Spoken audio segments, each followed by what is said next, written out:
Before we get started, I'd like to give a shout out to our sponsors. First sponsor is Ruthless Paintball. If you're looking to get your team laced up this season with some great products at an affordable price, hit up Ruthless Paintball at ruthlesspaintballproducts.com and follow them on Facebook and Instagram. Our next sponsor, Quacker's Waterproofing and Basement Repair. If you live in the St. Louis area, contact Quacker's Waterproofing for all of your waterproofing and basement repair needs. You can contact them at 636-281-3535 or at www.quackerswaterproofing.com. You can also follow them on Facebook as well. And our last sponsor is PB Fanboy. PB Fanboy exists to support all things paintball. If you haven't heard yet, PB Fanboy offers a team affiliate program which is designed to not only help grow our sport, but more importantly, support teams by offering their team gear to fans all over the world and allowing those teams to make money off each sale. Contact PB Fanboy at pbfanboy.com to learn more about the team affiliate program and to purchase some badass merchandise. Also, don't forget to follow us on Facebook and Instagram, and please subscribe to our YouTube channel to see more podcasts and other paintball content. Dude, we're doing it. Go, baby. First ever. Just gave me the biggest, like, fuck you eyes. First. Thought you would do that. Episode. Being recorded. All right. Might want to fix that Ruthless sign back there. I tried. I really did. Well, it works. We can make do. I know that's Ruthless. Yeah, we're not going to talk about the other shirt that I'm wearing. That's okay. I'll ignore it. I'm over here wearing, I don't keep it. It's a Palm Beach Viper shirt. So there you go. Oh, I should have had my NXL World Cup shirt that I won for screaming because the DJ was trying to get anybody hyped up. And I was just walking past with my gear bag and it was right in front of the Bud Light trailer with the double deck and everything. But everybody was just completely ignoring the guy. And I kind of felt bad for him. So I did the Tom thing and was really, really loud. And he was like, get that man a t-shirt. I was like, all right. That's because one of the planners in XL still thinks that it's like 1999 and everything's a fucking rave event. Oh, yeah, for sure. Yeah. Techno, glow sticks. Yeah, all of it. Lasers. Yeah, Paintball's in a different fucking era, and they never figured that out. No, dude. Yeah, absolutely not. Well, to formally introduce this episode, I think we're at episode 8, if I'm not mistaken. I believe so. Yeah, it's when we get to 10, that will be a big celebration. But I'll give you the introduction, man. Got to welcome Mr. Thomas Lucier. I don't even know what to call you, man. Do I call you you're like the consigliere or something of the Midwest Bandits? I don't know. The financial manager? I don't know. It's a tough one. Yeah. I think it's fair to call you an owner at this point. Like I would consider you the owner of the Midwest Bandits. Yeah, I mean, like if you look at the APPA rosters and all that, or PB leagues or whatever they're calling it now, yeah. At least owner in name only. Yeah, for sure. Although as soon as I got it, I actually shared it with Andy too. I mean, it kind of only felt right. Like he's the longest running member. So yeah. And I feel like a silent partner. Yeah, he is like the silent partner because you're like the owner, the team mom, the team dad. Oh, wait, my mom, my wife is the team mom. Like, let's be. I don't know, man. Sometimes you put the team mom hat on too, and it's kind of nice. Well, somebody's got to do it sometimes. Yeah, clean up after you. Come on. Yeah, there's times where you're trumping Aaron. I'm like, yeah, he's a team mom too. This works. I'm a logistics guy. Let's leave it at that. Yeah, that's more fancy. I like things to run smoothly, and I don't like when they don't run smoothly. Yeah. So I know Mike probably has some questions, but I certainly do. And that is like, how did you get involved with the Bandits? Because I don't think I've ever heard that story. Wow. That's yeah, okay.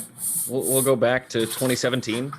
A little bit before that even. I came back from college. I was working and, I mean, the typical come back to paintball after, a little bit of a lapse in college and starting to work in your professional career.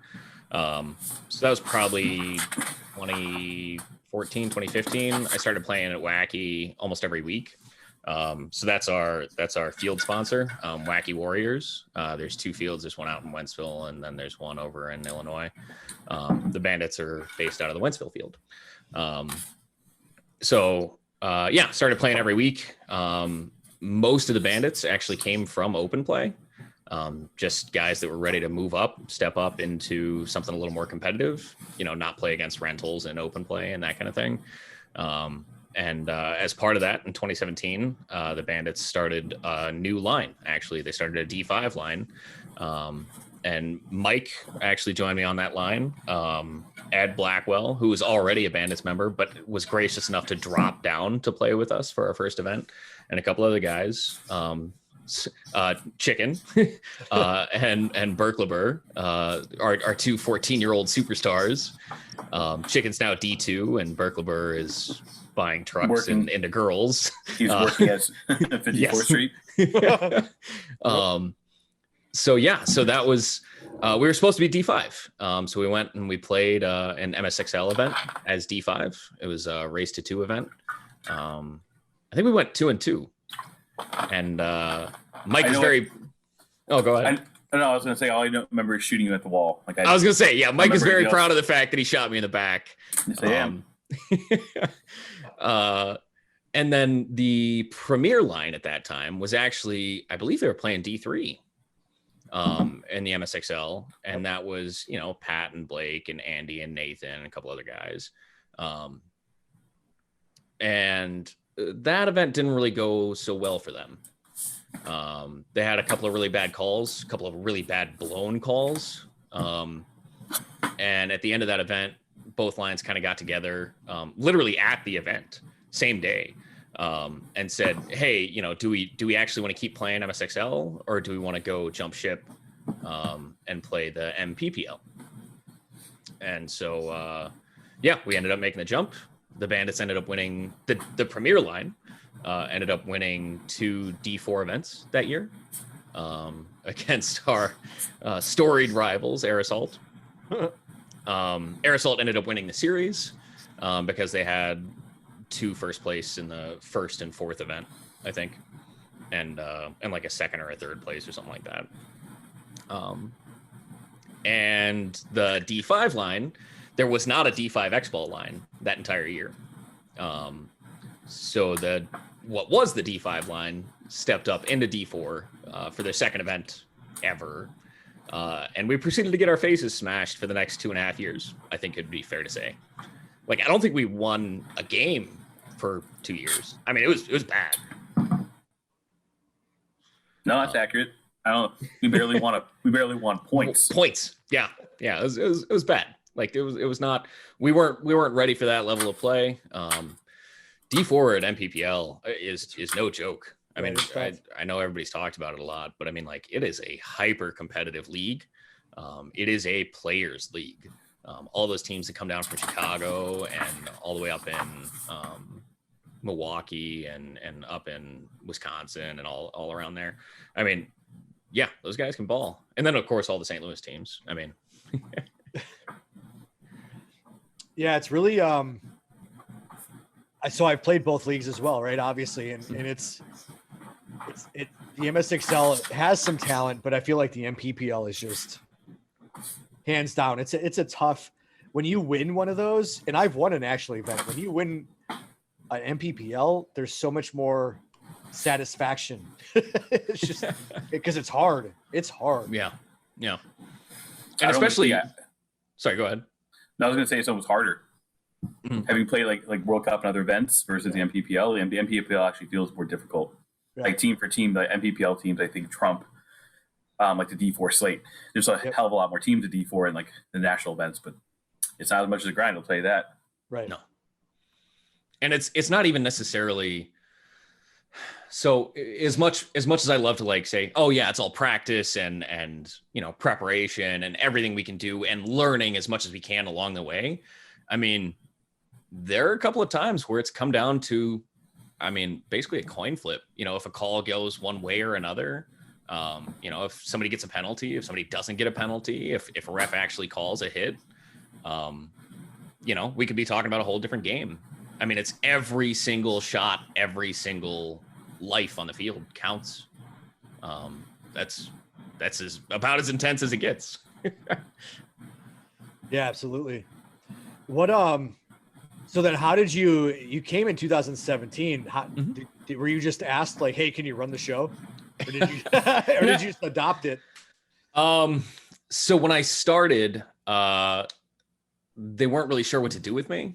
I just started showing up to practice and I wouldn't go away. And then they were like, all right, well, so it was 2017, so there's still the wall. And then they were like, hey, just, you know what, run a gun up to the wall. Like, just go do that. And I guess a couple of guys that saw it were like, oh, okay, he can run a gun. And so then I don't know if they didn't want me on their line or they knew I probably wasn't ready for that. And we had a couple of people asking around and joining up. And so, so that first line, that D5 line, they kind of de facto made me the captain, for better or worse. And then as things kind of progressed and the previous owner kind of stepped away from things, he asked me to kind of take it on a little bit. And I wasn't about to let the Bandits die. I mean, we talk about it a lot, the longest running and most successful team in St. Louis paintball. I think there's quite a lot of tradition behind that. And I'd like to see that keep going. Yeah. I actually have the story behind that, the real story. Behind what? About how Tom became a bandit.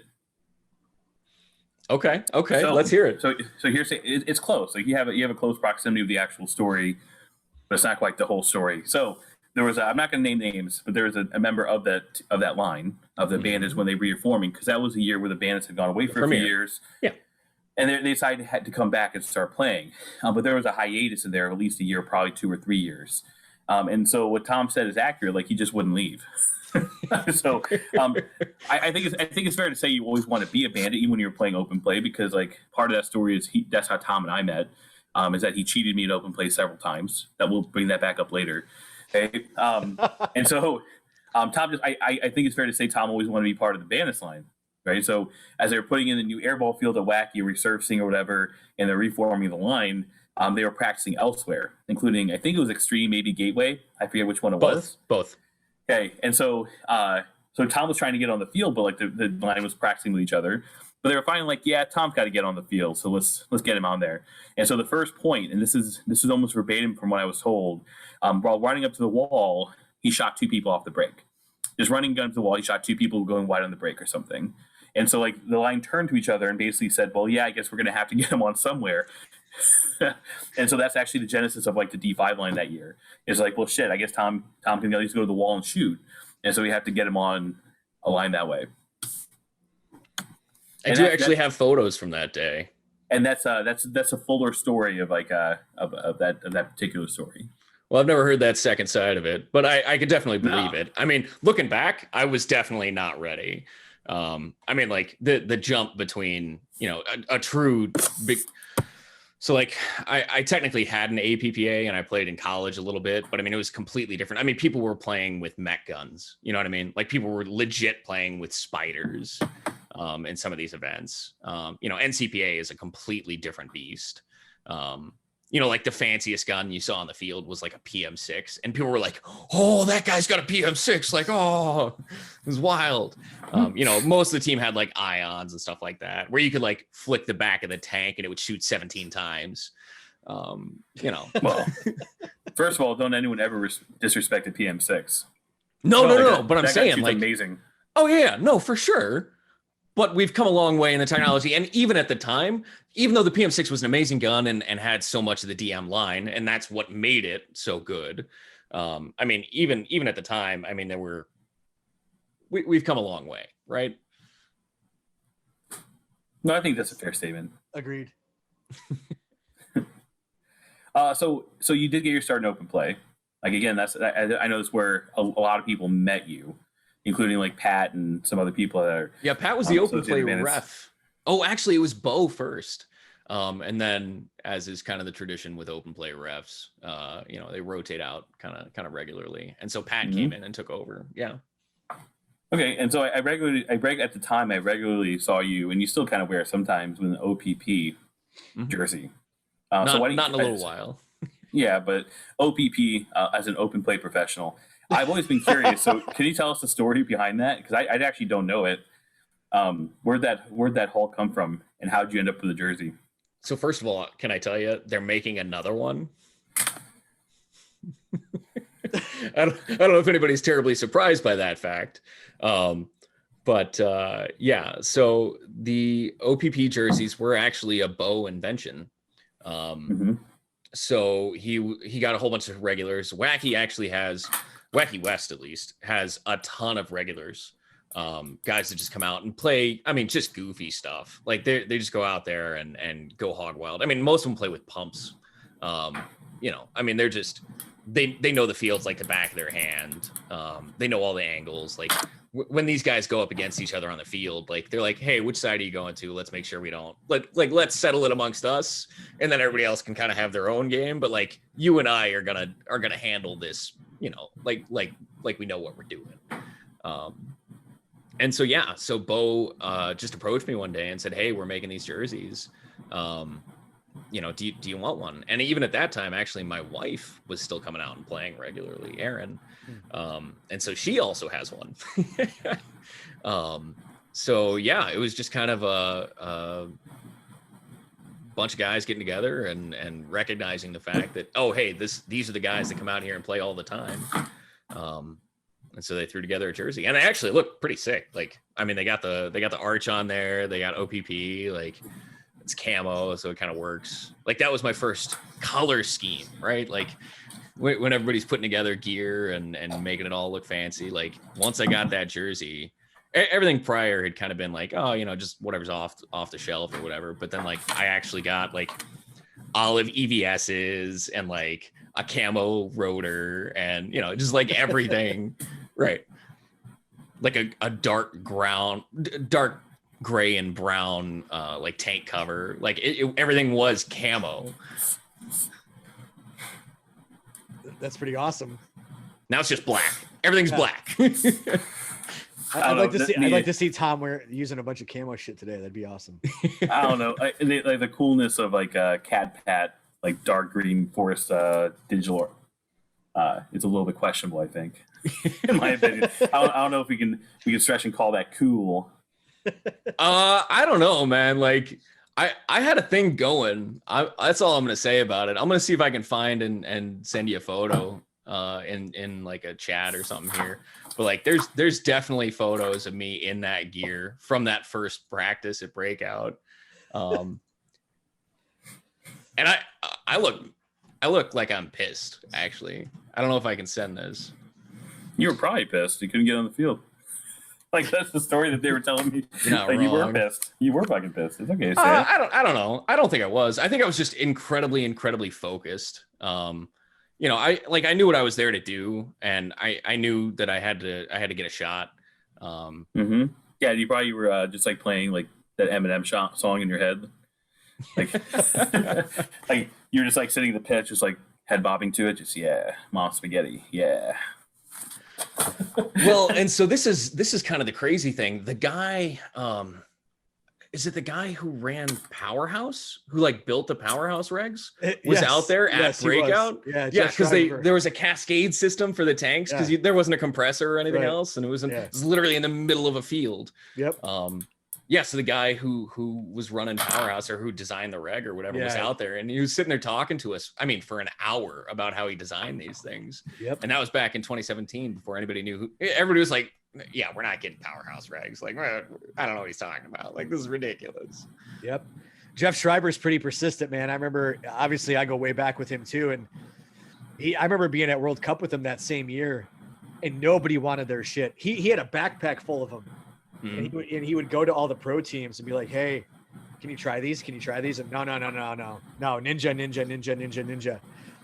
And look where they're at today. Just crazy. Selling $150 regs or some nonsense. I mean, like, bravo, good for him, right? But I'm sorry, man. I'm still not paying $150 for a regulator. Schreiber, if you want to give me one for free, I'll use it. That's about it. I mean, we can talk about sponsorships, but Subscriber! we can definitely talk about sponsorships. That's a whole different thing. But that's like, as we've kind of established already, there's actually provisions in the bylaws for how sponsorships get approved. Yep. I'm gonna bring up the bylaws as many times as I can and see how Mike reacts. Hey, that's your realm. Like, that's not something I'm willing to touch or even engage in. So, like, Well, they haven't been ratified yet, so we'll kind of get there. Yeah. So we talked a little about your paintball background, open play professional and all that, and how you kind of came up.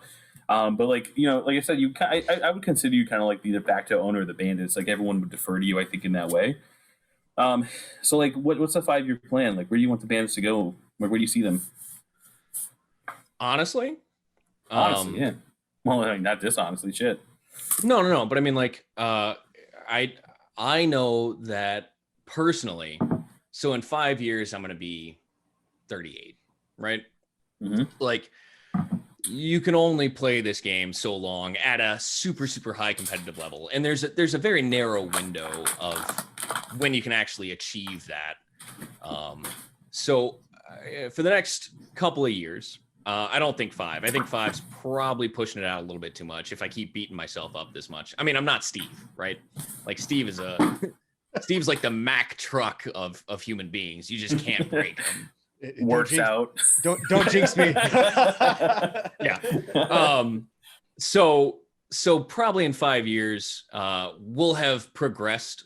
So right now we have 3 lines. We have the Premier line, we have a D4 line that we call the Black line, and then we have another D5 line. So guys that are just coming up, start getting their start out. They literally just had their first tournament, I don't know, a month ago, something like that.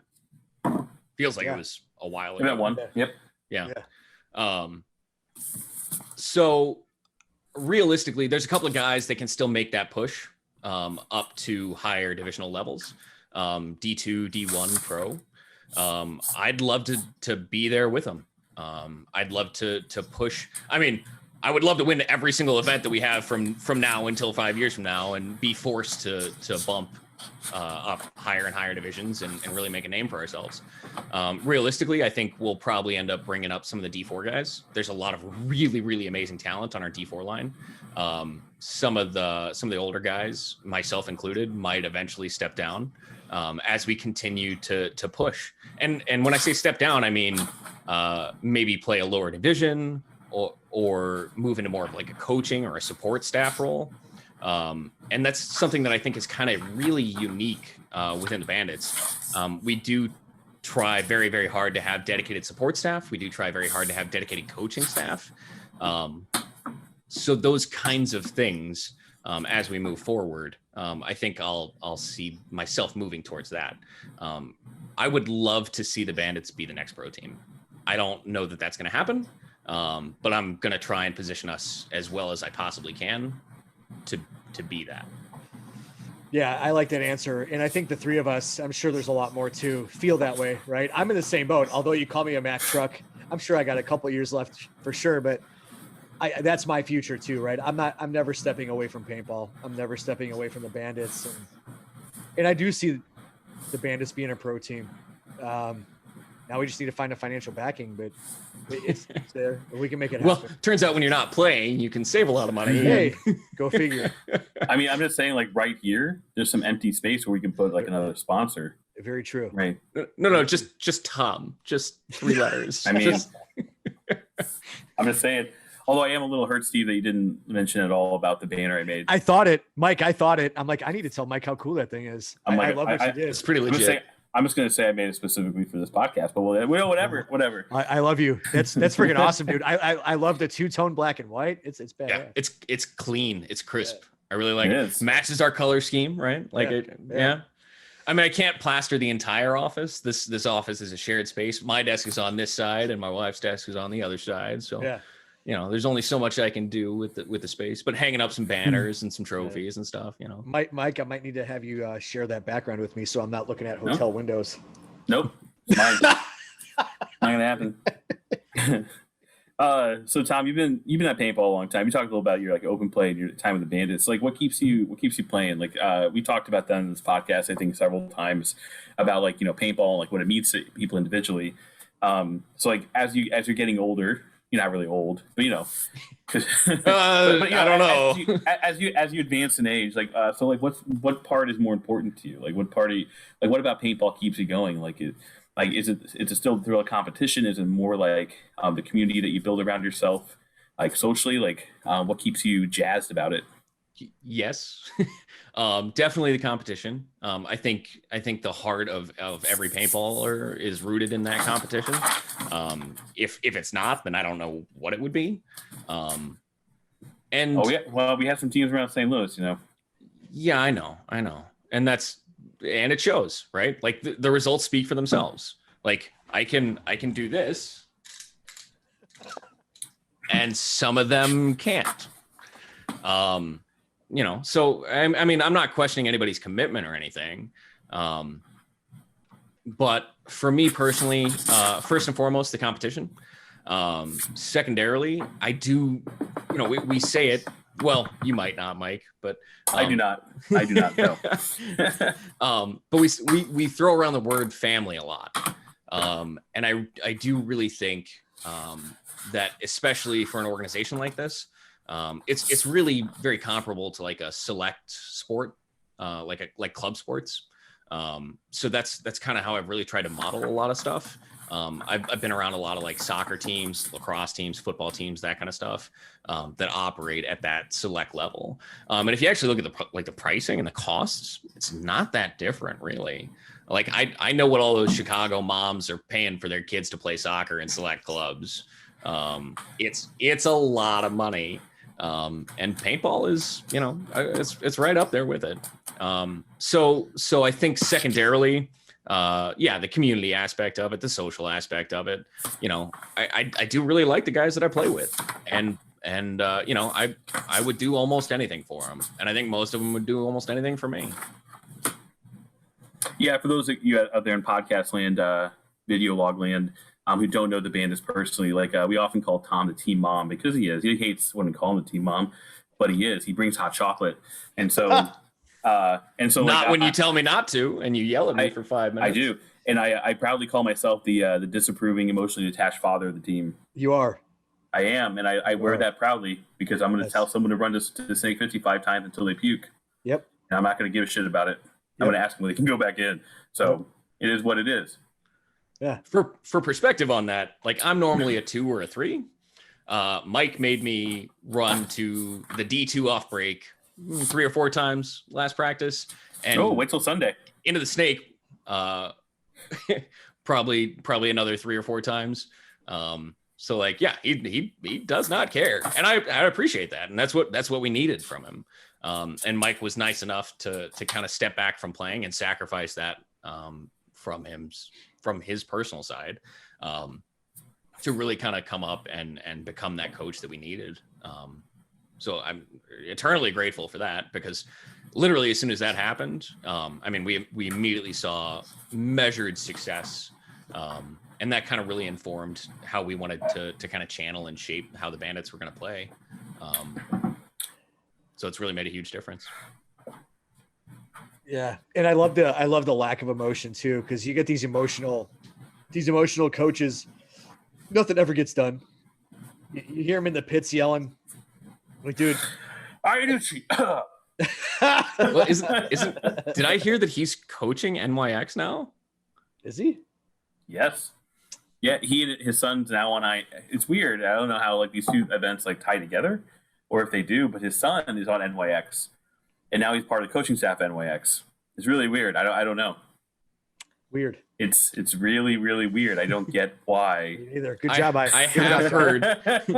I have definitely heard. Hey, and more power to him. Like we need more patrons in the sport, right? Yep.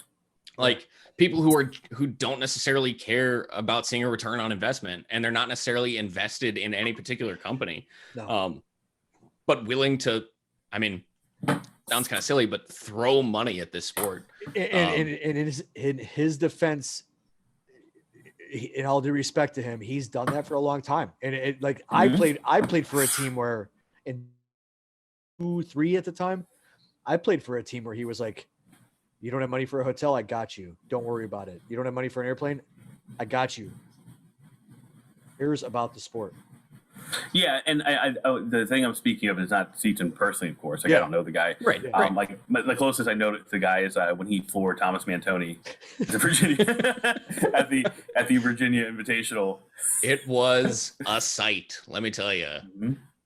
I don't think anybody saw it coming, unless you were listening at all during the entire stream that weekend. They were literally talking about like Iannucci is gonna hurt someone. Yeah, does Thomas Mantoni play for NYX? Because he was guessing with him at the time. Oh, I don't know. Oh man, I would say like if anybody listening to this knows, like throw in the comments. Hey, there you go. There's the plug. Because, Yeah. Hey, No, editor, I put honestly don't put know. the thing across the bottom of the screen right Comment now. now. Yeah. Yeah, yeah. like, There you go. That would be- like, comment, subscribe. Yeah. There you Yeah. go. There you Yeah. go. Jesse, that's all Jesse's job. Uh huh. Yeah. Yeah. Is that where we had the cut? Like we do the cut? Like put the Yep. put the cut right there. Yeah. There you go. Yeah. too busy for tonight's podcast. So now I'm just saying, Jesse, you're missing it. he's missed it. So, so Tom, like you played all sorts of events. I think you've talked a lot about like even going back to like the winter tournaments at like Wacky, like the ice ball, everyone freezes their paintballs kind of tournaments. So like, what impassions you to play tournaments? Because like it's easy to play like open play. It's easy to go to practice and Yeah. play. But like what impassions you to like spend $500 a weekend and play some tournament ball? Only 500 $500 plus. is that? Well, Yeah, I was gonna say. I don't want to scare all the new players. Yeah, we'll just say 500. At MPPL, that's actually doable. I think pretty close to it at least. Yeah. The level of competition. I mean, that is a level of sport and the. I mean, like I don't think anybody who's ever played paintball doesn't understand the adrenaline rush. And there's kind of one of those things where it's like, yeah, if you keep skydiving, right? Like eventually you gotta do something different in order to get that same level of rush, if that makes sense. So that might be some of it. Just kind of As driving. a robot, I don't actually understand that. But please Well, continue. fair enough. But I mean, like that's why people go like base jumping and stuff, right? It's like, oh yeah, I've been skydiving 6,000 times, and it doesn't move the needle for me anymore, which is kind of like jumping out of a plane doesn't move the needle, but I mean, okay. So I think probably the level of competition and winning is always really great. I don't know. There were definitely a couple of times where I had thought about maybe going to a different team, very, very early on. I actually went out before I was officially rostered as a bandit, and I played and practiced with a couple other teams in the area. And yeah, it just wasn't my scene. Because you always want to be a bandit, Tom. It's bandit for Huh? life. Yeah, That's yeah. what After I figured it out, I mean, so that's the thing is like there's I gotta remember how many teams there are because I'm sure I'm gonna insult somebody if I don't have the number of teams right. But I think there's like 17 airball Just teams say- in the area now. Just say several. Yeah, there's a lot. Well, shit, There's a we lot. we can make a list. Bandits. Well, Phenomenon is back now, so that's interesting. Are they? Are they? We were supposed to play them last Sunday. I don't know what happened. Yeah, they're back. They paid. They're registered. Okay. So Warped. There's 2 lines for Warped there. Envious. I'm trying to think who else. Riot, obviously. Riot. We can't forget those guys. Riot has 2 lines. Literally those guys. Yeah, it's an interesting choice of name and color for their jerseys. Good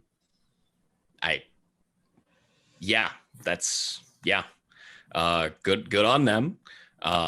They've got their own distinctive style, and I approve of that. And I can't say anything because Ruthless made them. And Ruthless Wild is a- style is kind of out, right? Well, I'm gonna say like Ruthless did a fantastic job in the design they were asked to make. Yeah, absolutely. Yeah. So I think Wild Style's probably out. Jokers, Prime Suspects has an airball team. Is Arch Rivals still around? No, that's those guys. Yeah, but I mean, like, I don't know if who is it? Morton is with those guys or not. Mm-hmm. Okay. Yes. Bad Medicine, Smoke, the Brimstone guys that are. Brimstone is the airball side. Smoke is the mech side, right? Yeah. We can keep track. You have NVS. NVS. Yeah, I said NVS. Oh, did you? Yeah. I'm sure I'm missing somebody. What's Mizzou and S&T and all the other college teams and stuff. I was going through the area captains chat trying to make sure I got everybody, but we'll see. Okay. Ready for the tough question, Tom? Oh, sure. Rank them. The teams? Yeah. 1, 2, 3, 4, 5, 6, 7, 8, 9, 10. That's 11 teams you just named. Well, there's also different lines though with them. Doesn't matter. Let's rank them, Tom. Let's get on record. Number 1, Bandits. Mm-hmm. No questions asked. Number 2, Nam, probably. I think that's fair. If they are, I mean, you're the one you're the one that's going to have to answer everybody else for this question. Yeah, that's fine. So that's fine. Whatever you want. Yeah. I mean, nobody can deny. So those guys made it, right? Like those guys made it to D2. They were playing nationally, right? Like you can't deny that, right? They've taken a couple of years off. They've definitely got a little bit of rust on them. There's some internal disharmony, it sounds like. I don't really know. Those guys are really cliquish and they kind of keep to themselves.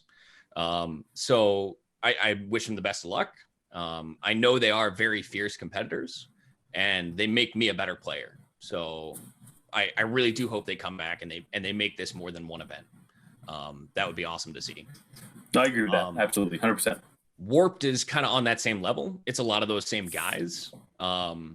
So I think that's really what we're looking at. I mean, those are really the 3 D3 teams, right? Like, I think that's really kind of the hierarchy. So moving down into D4, the Bandits Black, so the D4 line is monstrous. Yep. In the right circumstances or on the right day, like 50-50 coin flip, even with our D3 line. Like, I mean, those guys, when they figure out how to settle down and trust each other, yeah, they'll be amazing. Assuming that they don't bite each other's heads off first. There's so much like, yeah, I always feel like it can go either way with that. There's so much animosity on that team. It's like they love each other and hate each other, which makes it work. Yeah. It's a very interesting dynamic. It's like nothing but piss and vinegar between all of them. Oh, like, constantly. Yeah, and it's just a coin flip. Like I can't be in the middle of that. That stresses me the hell out. I love it. I fucking love it. Like they'll be at the start box, like talking shit about each other. Mm-hmm. Yeah. They don't give a shit who they're playing against. Like you better hold my wire. You better hold my wire. If you let me die, I'm like, Oh, I love it. I'm not being. But that's that level of trust, though, right? Yeah. Well, I'm actually not even being facetious on that. Like that actually sounds the most to me like if you've ever had an NXL event and you just like listen to like some pro teams walking out of the box or how they are in the pits, like that's how they are. Like it's a level of competition that stretches beyond like the notion of anything being nice. And those guys do not give a shit about being nice, and I actually like that.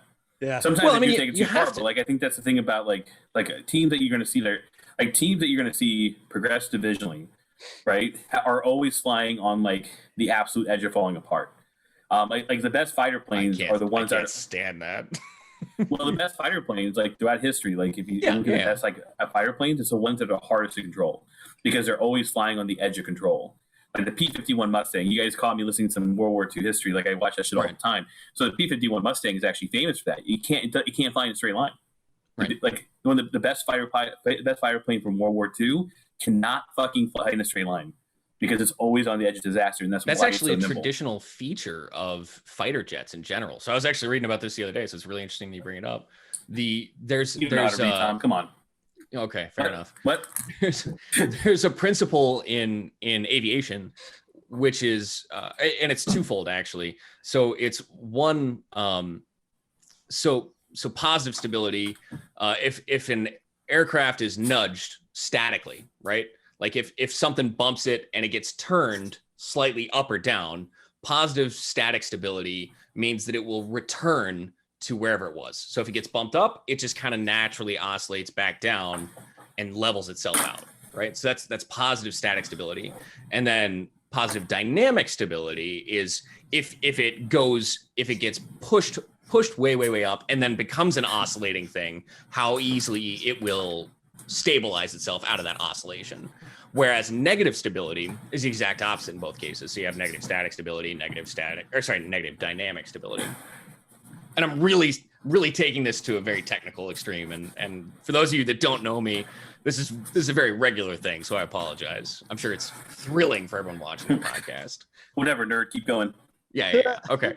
So negative static stability, if it gets pushed one way, if it gets bumped up, it's gonna lean into that and actually then turn it even higher. And same thing, if it gets pushed down, it's gonna go down. And for dynamic stability, if it starts oscillating, it's just going to increase in oscillation until it's completely out of control. And that's why the F-22 is literally unflyable without computers. It has so many dynamic control surfaces just to allow it to be so hyper maneuverable. And an incredibly desirable characteristic in fighter planes is this negative static and negative dynamic stability. And I think I got that right. So I apologize to any avionics people out there, people that actually know this stuff better than me, but that's my understanding of it. And that's actually what a lot of these fighter jets are designed for, because that increases maneuverability. As you bank into a turn, it actually pushes you further into the turn, and makes the pilot pass out. So Ryan Lane will correct you, I guess, right? Doesn't he work at Boeing? He does.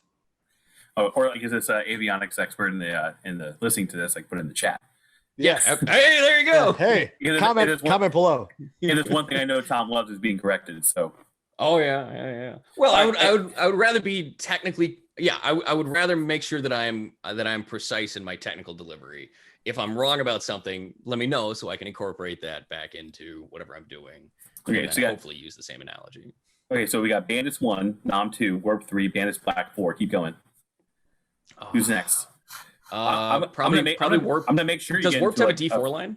No, I'm gonna make sure you get into a fist fight next time he gets played. So fair enough. That's fine. I mean, hey, that's paintball. I mean, fist fights aren't, but okay. So we got NBS Riot, Those Guys, Jokers, Bad Medicine, Wild Style, Prime Suspects, and Brimstone. I don't know that Brimstone has a full line.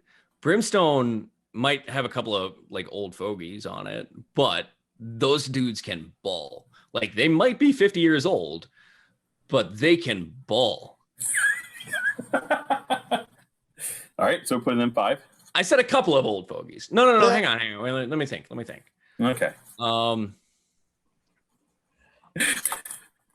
Again, those guys not out there. Like Steve also. Those guys have a D4 and a D5. They're 10-man mechanical team. Yes.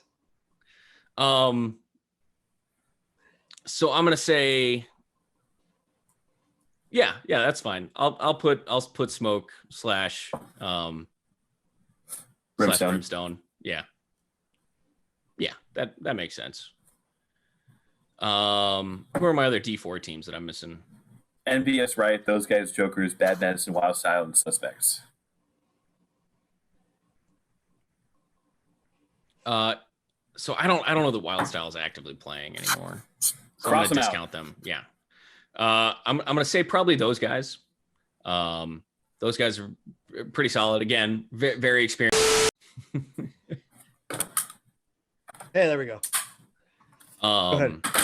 There we go. So yeah, those guys, and then probably Riot. Who else do we got? Envious and Bad Medicine. Jokers and Bad Medicine, Prime Suspects. I don't know any of those guys well enough. I'd probably put the Bandits D5 line above all of them, but I don't know. That's tough. I honestly haven't seen that many of them play. Those guys are so they're actually all relatively new this year. Envious, Bad Medicine. I know Bad Medicine only plays on Saturday. Yeah, I can't do it. It's Because of my virtual background. All right. Prime Suspects is mech also. So I don't know. I haven't seen that much of them out of Airball.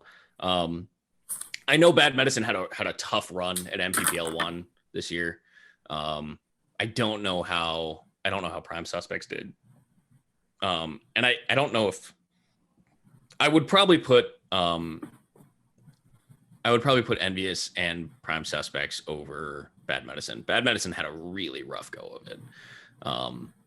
And a lot of it's going to be like organizational, right? Like, hey, yeah, you got to get ready to spin in 2 minutes. It's X ball, right? Like you can't sit around, right?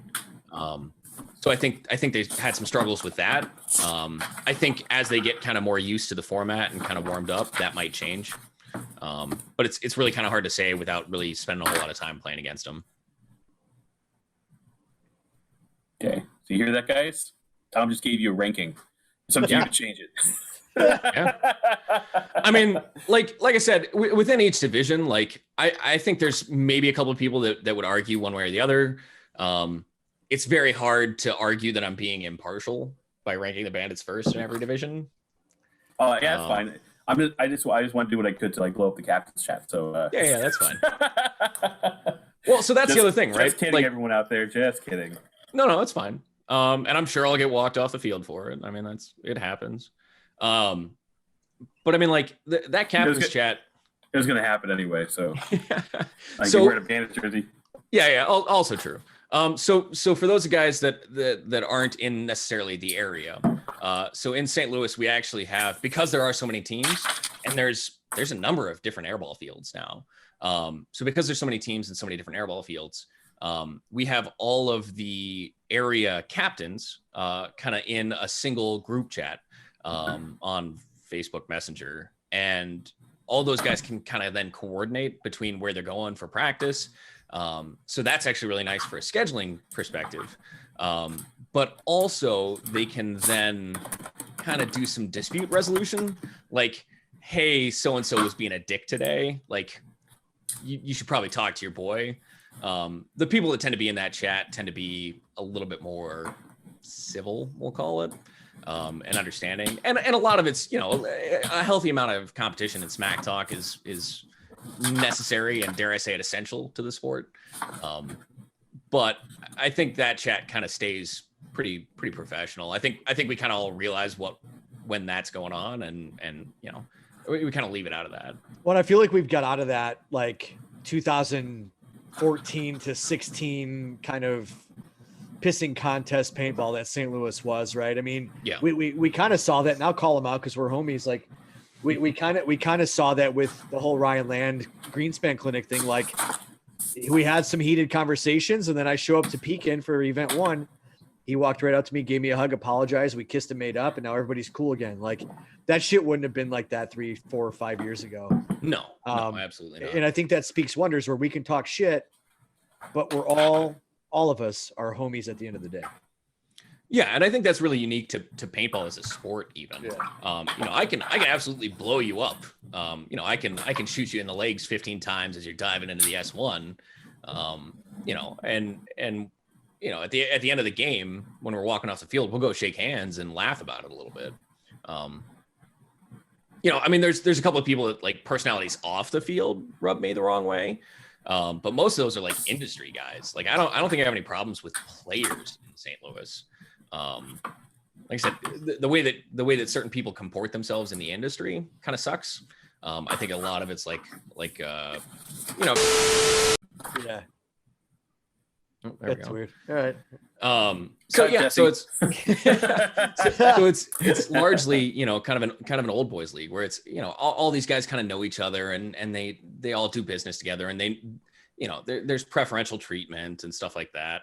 So it's difficult for like a newcomer to really kind of break into the scene. kind of establish themselves.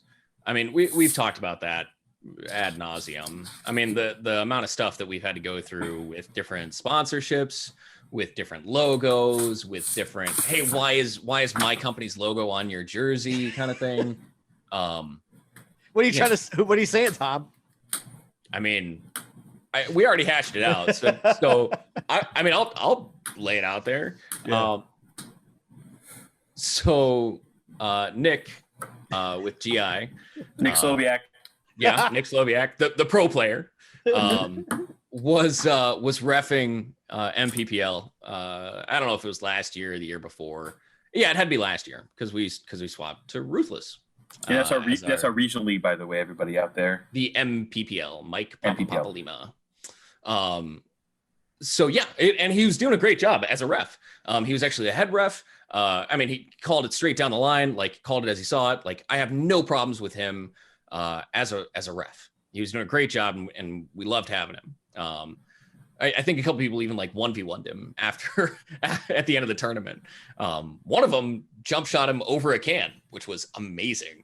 By the way, Fletcher, if you're out there, come join a team.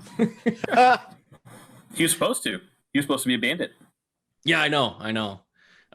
He was with S&T for a while, and I forget who else. He was playing with Wild Style, right? Yep. Yeah. Yeah. Mhm. Yeah. So seems like a great guy. I don't know him that well personally, but heck of a player, and seems like he'd be a good pickup for us.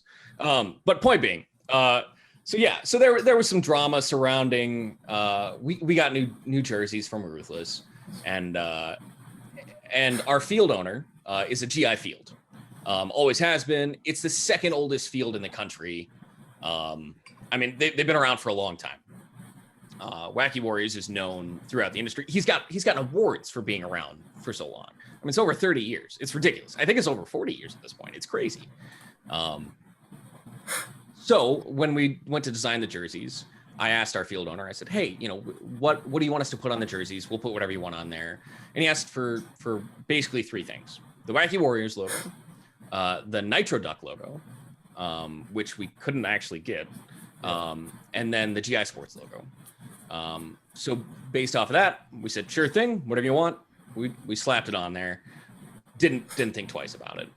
But yeah, so as we were going out to the gate on the field for the event, Nick is very protective of the GI brand, and I appreciate that, and he's doing his job, and I get it. But there's a time and a place for things, and he kind of hassled a couple of my players as they were walking out to the gate, saying like, hey, who authorized you to put that logo on there? Long story short, we no longer carry the GI Sports logo on our jerseys. Nick and I called each other and kind of hashed it out, a week after or whatever. And I think we're pretty good on that front. So I apologize to Nick if he's watching. I mean, we're still good. Nothing but love from all the Midwest. And I mean, I get it. It's business. So I'm glad everything was able to be worked out on that end. I'm sorry that we're no longer representing GI because we do shoot a lot of GI paint. But if that's what they want, if GI doesn't want a winning team representing their brand, that's their call. True that. Tom over here spitting facts right in Nick Sloviak's face. Yep. I mean, I'm not trying to call him out or anything. Like I said, we hashed it out, and he was very professional. He gave me his number, and like I said, we kind of hashed it out, and I hadn't heard anything since then. So there were 2 or 3 more events after that, and realistically, it shouldn't be an issue. Like Ruthless makes a jersey and it has a GI and HK logo on it. Who gives a shit? It's still branding. Like but it's their logo, it's their trademark, it's their copyright. Like I get it. What should have happened is we should have gotten the okay through our field owner. Our field owner had an arrangement with GI, and he was working under the assumption that was still valid. It was a little older agreement, And it turns out the guy who made the agreement wasn't at GI anymore or something. You know, I mean, it was, you know, stuff happens, people move on or whatever. So I mean, like, completely understandable. So our first run of Bandits logos, or sorry, Bandits jerseys with Ruthless actually do have that GI Sports logo, and then we've stripped it off since then. So every jersey we've produced since then with Ruthless no longer has a GI logo.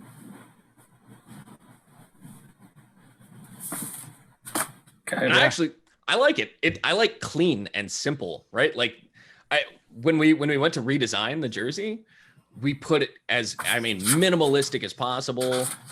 Just the logos that we needed and just little shoulder pips, you know, like everything else is us front and center prime time. Like it's our team. You know what I mean? We make it. Yeah, I agree. I love the new jerseys on how clean they are. Mike's got some sick ideas for the next one as well. We can make it more jerseys. You know, Of course. I mean, it's been almost 2 years. Ugh. Yeah. Well, so the tuxedo, the black and white, is super classy. It is. Like, it looks good right up until you have to get into the dirt with it. That white sleeve. I mean, there's nothing you can do about it. Like, just diving into the mud, like white in mud just doesn't. I mean, there's nothing you can do. Yeah. The black and gold is super sick. You know, shout out to Wes for figuring that out. The all black for the black line. The murdered out ones are amazing. Yeah, they're amazing. I would love to see like a black and a gray. I think would be kind of cool. Yeah, like, yeah. Not necessarily murdered out, but like a black and gray would be cool. Maybe like a digi Gray tone. Yeah. Yeah. Like gunmetal gray with black. That would be cool. Yeah. If only we knew a guy. If only we knew a guy. Who do we know? I don't know. So yeah, for everybody watching who isn't familiar, Ruthless does like a home and away style jersey where they can give you 2 different color combos, which is super awesome. Are we officially a Ruthless factory team? Is that what we're calling it? Yes. Okay. So as a Ruthless factory team, they kind of took it to the next level for us. And they got basically color swap jerseys for anything you can imagine. So our primary jerseys are almost solid black. One sleeve is red. We were one of the first teams to do a different sleeve color. It looks super, super awesome. Our logos are on the forearms, reinforced forearms, of course, all that good stuff. And then, so the sleeve color and then one vertical stripe down the same side as the sleeve. And so Steve and John and Ruthless were awesome enough to work with us and all of our highly demanding players and produce a whole custom line of color swap jerseys to where we still got that solid black, but we've got a white, we've got a gold, and we've got a completely blacked out. Even the numbers and the letters and everything are just like a 2-tone black against the black background. I'm sure Matty Marshall would hate it, is really what it boils down to. But it looks sick. And I've got a ton of stuff in that same black on black. Like I think we got hoodies even, windbreakers, we got COVID masks, we got, I mean, anything you could ask for. You know, we talked about like sling bags and you're like, yeah, let's do it. Like, I mean, I'm not, yeah, I'm going to spoil it because we've been waiting long enough anyways. You can do polos for coaching staff. Yeah, like you can do visors, you can do anything you can possibly imagine. If you can print it, these guys will do it and they'll make it look good. Mike, you don't want a polo with your name embroidered? I do not. I'm not against you guys making them. I support Ruthless in their endeavors, but I ain't fucking wearing that. Like a knit polo, like high quality, right? No. And I'm gonna get you a visor. And I want to do it like a high school coach where it's like M. Collins. Yes. And we got to get him like a golden whistle next to it. Yeah. That's a weird way of saying you want me to have new microfibers. We have Bandits. We have Bandits microfibers? Let me rephrase. I will cut those up into microfibers. Oh, that's brutal, man. No, it's not. That's brutal. Who wants to stand for 8 hours on a Sunday in June in 150-degree heat in sub-northern Illinois With cut off paintball short pants and with a fucking polo? Not this guy. Not a chance. You ever seen golf polos, man? Like, Yeah, what do you they think look- those guys are doing? Yeah, being extremely uncomfortable. They would all rather wear sweatpants and a t-shirt. They're just on TV. They have activewear, man. Yeah, You no, can't tell me Tiger. I bet you Tiger sleeps in a polo. no. He's just that comfortable in it. I can guarantee Tiger would wear shorts and a t-shirt, gym shorts and a comfy Or t-shirt. like he gets away from the cameras. He's like, "Fuck this shit." Yeah, have you never seen Happy Gilmore? Have you never seen how like real golfers dress? Timberlands, cargo shorts, and a t-shirt. Yeah, Yeah. that's what I'm talking about. All right. No, Fair no one's enough. trying to be that. All right, so Tom, wrapping up, we want to talk to you about one thing. So all the bandits kind of know you're involved in this, but not the whole world would. And I think it's an opportunity for maybe to talk about a little bit about Snapshot VR. So maybe can you start with us with a little brief introduction? Like, what is Snapshot? What should people know about it? And then maybe we can go into some details after that. Yeah. Snapshot VR is a virtual reality game. It was put together by just two guys that were avid paintball players. They love the sport. They love airball. They used to play back in the day, and they turned into VR developers, kind of on the side. Both of them, it's their second job. So they kind of developed this game in their spare time. Yeah, it's paintball in VR. It's one shot, one kill. There's no rubbing, like there's no wiping. There's kind of a perfect ref, so you don't really have to worry about any of that. But it's actually a really amazing. For those that have seen 2D paintball on the web, like it's like a top-down overview game that you can play. Like it's a multiplayer game where you just control a little dot and you shoot lanes and you can like crouch and stand and shoot different elevations and stuff. It's that, but in VR. 2D paintball, actually, the maps that you create in 2D paintball can be directly imported into Snapshot VR. So the MPPL layout just came out, for example. And Guns Up is a great utility because you can go out there, you can walk the field, you can see the lanes, but it's inherently single player, right? And you have to kind of make a judgment call on some stuff like, hey, can you actually run out here? Can you slide and get under the lane and get out to this bunker alive? And you can only make so many of those calls in like a Guns Up type thing where you're walking the field by yourself. You can't even shoot. You can simulate different heights, but like literally sitting there and holding a marker and holding a lane at 10.5. Like so Snapshot VR, the controllers, the triggers that you pull on them are ramping just like a real gun.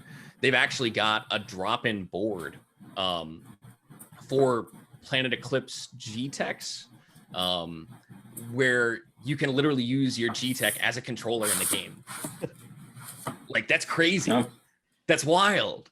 So you can literally take your marker, throw a tank on it, throw a loader on it, and hold your marker in VR with this headset on and run and gun and slide out to your bunker and play the bunkers against live people on the actual layout. It's really crazy. I've used it as a really good tool. I've used it as a laning tool. There are bots that you can set up on any map. So I actually go out there and I actually credit that with one of our great successes in laning. I think last year, Event 4, I spent a ton of time in VR laning just off break. But yeah, so it's a really amazing game. It is PC VR based. So you do have to have like Steam VR, but any headset that's compatible with Steam VR or the Oculus ones that you can plug into PC works. And I don't know that they want me to tell you this, but they are working on a Quest standalone release, and that's that like $300 VR headset that you can take anywhere. So they're working on a version that can plug into that, and I think that'll be a real game changer. I know they've been to a couple of NXL events. They had a booth, I think, at Cup in 2019. So they actually had like pros come up and test it out and play it, and like, you know, you could play 1v1 against against your buddies. You know, you could challenge them to a game of 1v1, and you don't have to leave your living room. That's pretty awesome. Yeah, so it's kind of intense. It's the same distilled essence of paintball that you would see without having to go out, load pods, drive to the field, right? Like do all the other things, get geared up, get air, put on the pads, run and slide, and, you know, potentially hurt your body or whatever else it might be. You can do all of that from your living room, or in my case, my office. So that's actually right here. That's the first place trophy from the preseason for the what's called the VR Master League. It's an esports league. They cover some of the most popular VR esports, like Pavlov, Onward. There's another one, that Echo Arena. So all of those games are really, really big, really popular VR games. And it speaks to the caliber of play that the VR Master League actually approached Snapshot and actually brought them into this competitive esports scene and said, hey, we think your game is going to be the next big thing. We really like it. We think it's highly competitive. We want to see it become a thing. So they brought it in, and I've been working with those guys for a while. And as part of that, my team actually won the first championship. So there's like a weekly series kind of thing. And the team that I was playing with is almost all like D3 and D4 X-Ball players. So guys that have been playing the game for a while. So we gelled together really quickly. We kind of knew each other. We kind of came up with, you know, I mean, there's like terminology and working out like, hey, what are we going to call these bunkers, that kind of thing. But we figured that out real quick. And my team was actually international. We had a guy in Japan. We had a guy in Sweden, I think, Norway, maybe. He's a Viking. And then we had two guys in the Midwest.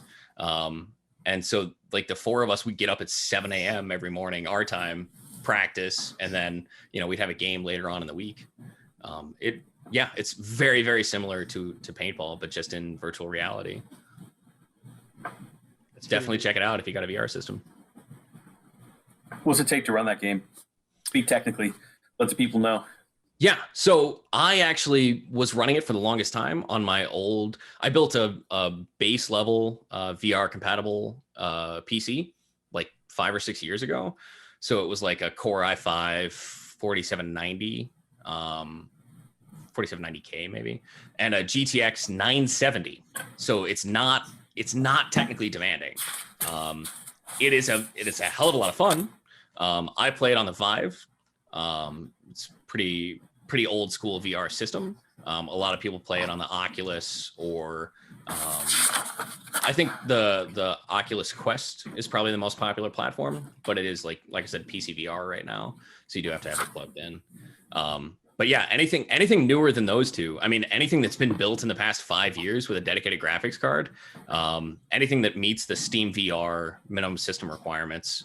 And I think the game's only like $20, which is less than a case of paint. Like that's nuts. I can't tell you, I've shot 3,000 or 4,000 people in virtual reality in the same time in a week. You know, and like in a week you can get more practice in, you know, literally coming home after hours, playing wherever you can, getting some of the other guys online, than you'll ever have on an actual layout. I think if pro teams figured it out, they'd be spending a lot more time on there. I think some of the more advanced teams, the teams that have kind of budgets and stuff like that, I think a lot of those guys probably already have, you know, some gaming PCs and that kind of stuff. I think those guys will be practicing the NXL layouts as soon as those layouts are released. Like I said, you can spend 5 or 10 minutes, make the map in 2DP, and then walk over and play it, just like that. It's absolutely a game changer. The second the first MPPL layout came out, I immediately went over, mapped it, and everyone was kind of looking at me like, "What's going on with these Doritos? They're a little turned," and it was a little interesting. But I respect Mike McKinley and his layout. He ultimately ended up changing the layout a little bit, rotating those Doritos. So then it took me another 5 minutes. I just remapped it again and went and started practicing the new layout. And there's something like 120 different layouts in the game right now. And if you want to add another one, it takes, like I said, 5 minutes. All the standard NXL bunker sets and the old school. Like you can throw in the old A or the X in the center, or the wall structure. So like if you're a real big fan of 2017, you can go back and play the wall. Right now they got the bricks and the wings as kind of part of the standard. But I mean, like anything you can think of, you can build it in there. There's a guy that's built like fully 3-dimensional structures to kind of encase and house stuff. So it's like castle style structures where you've got like little windows that you can peek through and snipe out of, kind of thing. It's wild. That's yeah. cool. Steve, if you ever come over, we'll have to. Yeah, yeah. If you ever come over, Steve, like you'll have to. I'll see if I can get a couple people online. Yeah. It's wild, man. It feels like paintball. Yeah. So sorry, I was talking about that for like 15 minutes. I'm sure I lost some people on that. So are there any are there any like big names associated with the game right now, or is it still kind of like in the shadows? Planet Eclipse actually just sponsored them. Any pros and like any players? Not any players. I think we have myself and one of the other players are both D3, like X-Ball players, like currently ranked D3. And then I think there's a whole bunch of guys that are like D5, D4. But I don't think we have anybody at the pro level. I know a lot of the pros have played it. Like I said, they had a booth at Cup, and I know a lot of the guys were excited about it. I think a couple of the Heat guys came by. They were checking it out. They had a blast playing it and 1v1ing each other. It's kind of it's an incredible thing to be able to play paintball in your living room. It's 7:00 on a Wednesday. Like that's pretty wild. It is pretty cool. So yeah, with Planet Eclipse coming on, with the VR Master League being there, I think the game is really, really poised to blow up. And especially once they kind of finalize the details around that Quest standalone release, like if people are able to play it in the middle of, a baseball field or wherever, I think that's going to be a pretty big game changer as well. Plus the barrier to entry, like right now there's all the graphics cards shortages and all that kind of stuff that makes it kind of hard to build a gaming PC for less than like $2,000. So, but I mean, that's what I said. Like a PC that I built 5 years ago, for the bare minimum, literally I went and looked, it said, what are the minimum specs that you can run VR on? And then I went and bought those components. So a PC that I built 5 years ago on the bare minimum VR specs was able to run it smoothly. I just upgraded because why not? Yeah. That's cool, man. I need to try it out. Well, I mean, maybe we'll have an opportunity pretty soon. Anyone listening to this, head over to Tom's house tonight. Yep, 5 on 5. He will hook you up. Absolutely. I will literally set it up in the living room for you guys. You can, I mean, don't be silly and run and like punch my TV, please. We'll kind of talk about it. Like, you need a new TV anyway, I'm sure. Got to spend that stimmy check. So, yeah, I've actually got stocks that actually like the remotes clip into these things, so that I can you like the feeling of. So the problem is like most stocks in VR games are kind of just one, like you lock your hands first, one in front of the other, right? So they're like this, and you can't move them. So if you go to swap hands, you got to do this like weird, like, okay, re-shoulder it, do this, and then because you didn't swap your controllers, it doesn't recognize that. So it still thinks that your left hand is up there and your right hand's back here. So these things are actually really cool. One of the other D3 player actually built these things for a couple of people. and they actually snap together with magnets. So you've got them here, and then real quick, just like swapping hands in paintball. I think I've got it in the wrong hand actually. Now that I say it. So real quick, just like swapping hands in paintball, you know, you can swap and snap them back together and get back in the game and keep shooting, because it actually does affect stability and accuracy.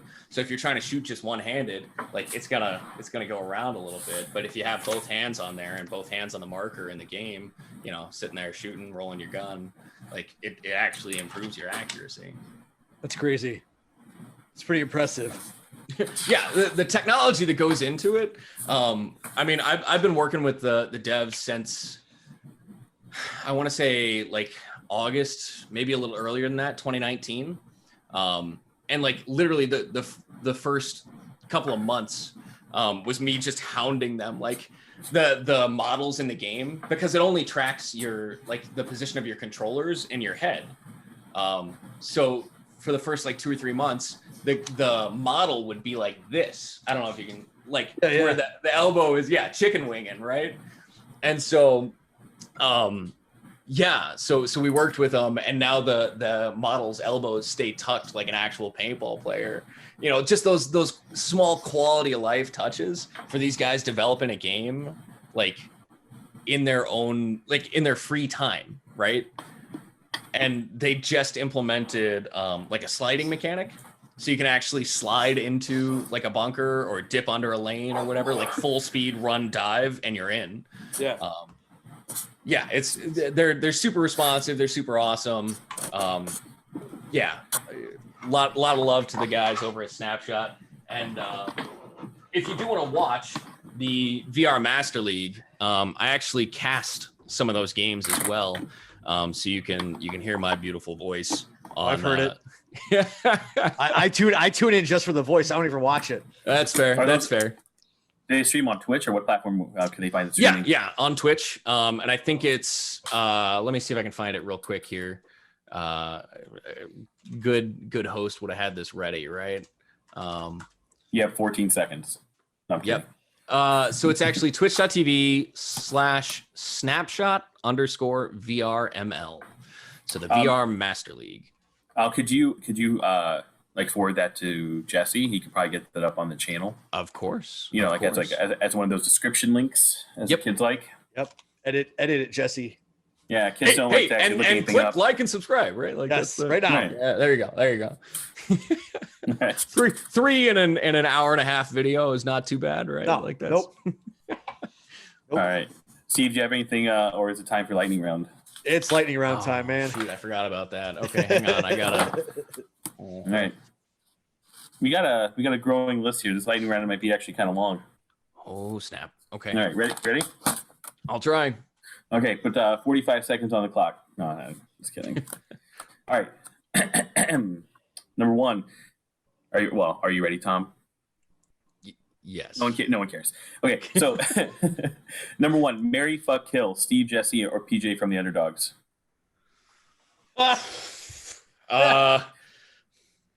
Marry Steve. Fuck Jesse. Kill PJ. Just because I don't know him. He's got something to say. Hey, these my boys. All right. And Steve, Steve is my teammate. Jesse's on my team. Yeah, Steve is on my line. Yes. PJ makes tacos. He does. I make tacos. Well, I'm just saying. I'm making tacos tomorrow night. Anyway, number two, and this is a carryover question. So number two, if in a fair fight, who would win, a full-grown grizzly or silverback?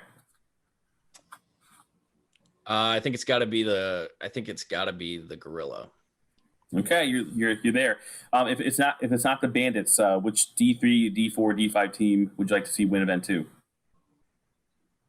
Whoever scored the lowest in the last event, so that the point distribution works out in our favor, so we win the series when we go to cup.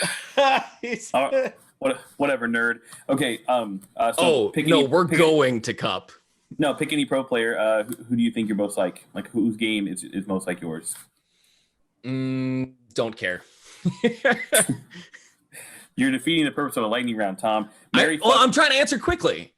Married, it's not really that lightning. It's not, like we're obviously taking a sides. Anyway, married, fuck, kill, die, Mac, Dev, or Lux, and Lux. Oh God, I don't want any of them. Yep, you got married one, you got fuck one, you got to kill one. Get me? All It's your right, choices, man. I guess marry Lux, fuck, die, kill Mac Dev. I don't know. That's Man, terrible. You literally just had a chance to kill the Gardeners and you didn't take it. I'm just going to point that out to the entire paintball world. All right, anyway, who played the best Joker? Joaquin Phoenix, No. Heath Ledger, or Jack Nicholson? Ooh. Oh. Ledger. All right. If you had an OnlyFans, would you do feet stuff? Yeah. All right. During your time Why wouldn't playing, you? That's easy money. It's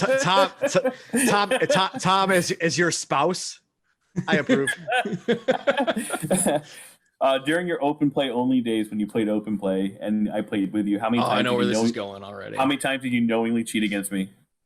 Knowingly? Yeah, when you know I hit you, you just kept playing. Fucking admit it, Tom.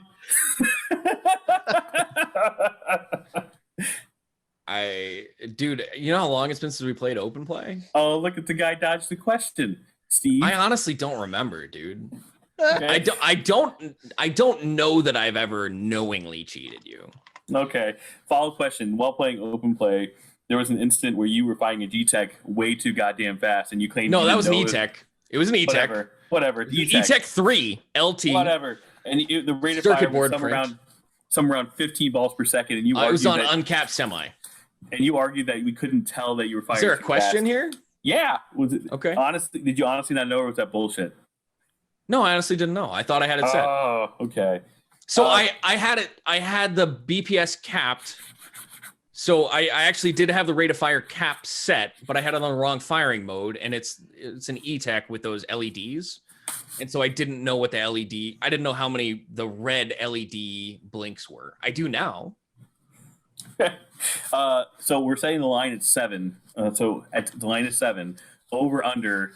How many more Bandits jerseys will there be in production by the end of next season?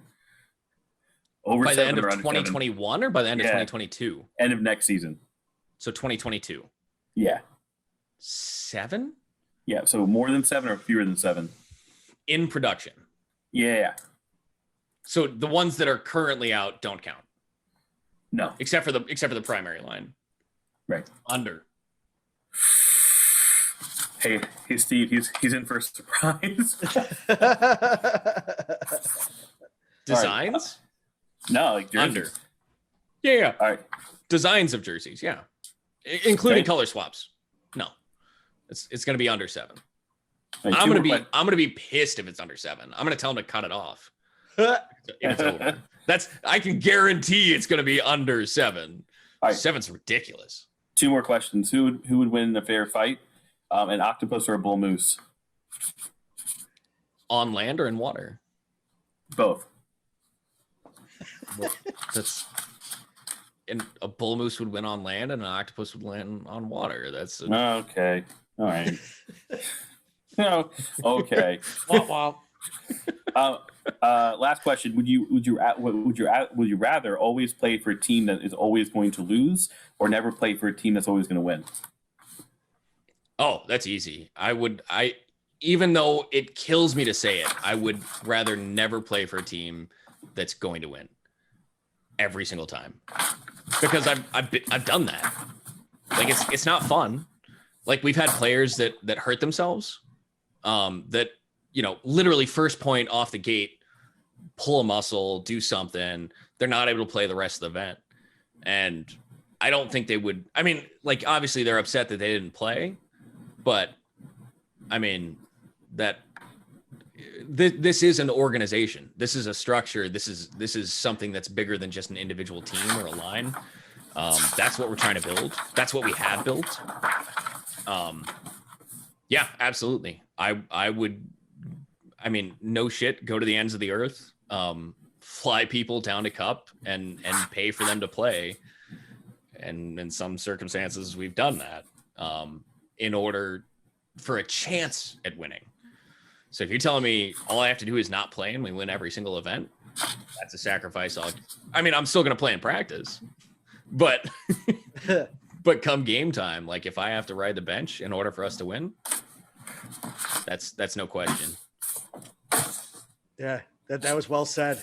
We saw that in event 4, and I have a lot of respect for Eric because a lot of people I know, if they would have gotten hurt at the very first point of an event, would have gone home. He literally just sat there the entire time and then watched us win. Potted and painted and helped us and cleaned us, you know, and wiped us off. Like dude was all the way there for us. And he's not the only one. We've had people from other lines literally travel to World Cup, like go way out of their way, drive down there, drive 18 hours, do whatever they need to do in order to show up just to help. Yeah. Like that's crazy, man. Like that's how I know this team is going to be around for a while. And that's how I know this team is going to be successful, is because we have guys that are willing to do that level of stuff. Like that's crazy. Yeah. Yeah. Agreed. Awesome. Yeah. And that's a lot of love. Yeah. But crazy. The things we do for this sport, right? Yep. Well, I mean, it's my livelihood, man. Like I fucking love, I'm not going anywhere. I was just telling somebody that, like, it keeps me sane in dark times. It's always been there for me. So. Yeah, I've had that conversation with Mike actually. You know, this playing is what keeps me level. Yeah. Through the week. Like and then you guys, right? Like no shit, not to get sappy, but like there's reasons why I didn't decline tonight, you know? Like didn't talk. So yeah. Awesome. Are we done, Mike? I mean, I'm through my notes. All right. That means we're done. Well, Tom, it's been real, dude. Do we touch on number 8? Yes, go ahead. You can close it out with that if you'd like to. Well, I mean, yeah, Seth is your boy. Yeah, go ahead. Gotcha. Yeah, please. So for those of you who didn't know, we lost one of our teammates earlier this year. I think hopefully everybody's heard of it by now. But again, it kind of goes to show, you know, the family that we talk about on a daily basis. I can't imagine what that's like to go through for Tom and his wife. You know, anytime you lose a kid, it's really rough. But I think it really speaks a lot about the character of the people in this organization and the organization we're trying to be. That the first thing that happened is he called one of us, you know, and we were all there as soon as we could be, and we did everything we could, and Tom will continue to be, you know, one of our family members forever. I mean, Seth was an amazing player and even more so an amazing person. So his loss is really the world's loss. And he will be missed very, very deeply. So definitely for everybody out there, for anybody listening, you know, please, if you're religious, say a prayer for him, say a prayer for their family, you know, keep them in your thoughts. And if you do need anything as far as help, you know, even if it's not me, even if it's not one of us, if you need help, mental health, if you're having some issues, if you're just going through stuff in your life and you need somebody to talk to, find someone. It means a lot for you to be here, and you are loved. So keep that in your heart. Well said. Thanks, Tom. All right. Well, on that note, let's go ahead and call it. It's episode 8, wrapping it up. Thanks, Tom, for joining. Mike, as always, thanks. And we'll see you guys later. Absolutely. Take care, boys. Cool.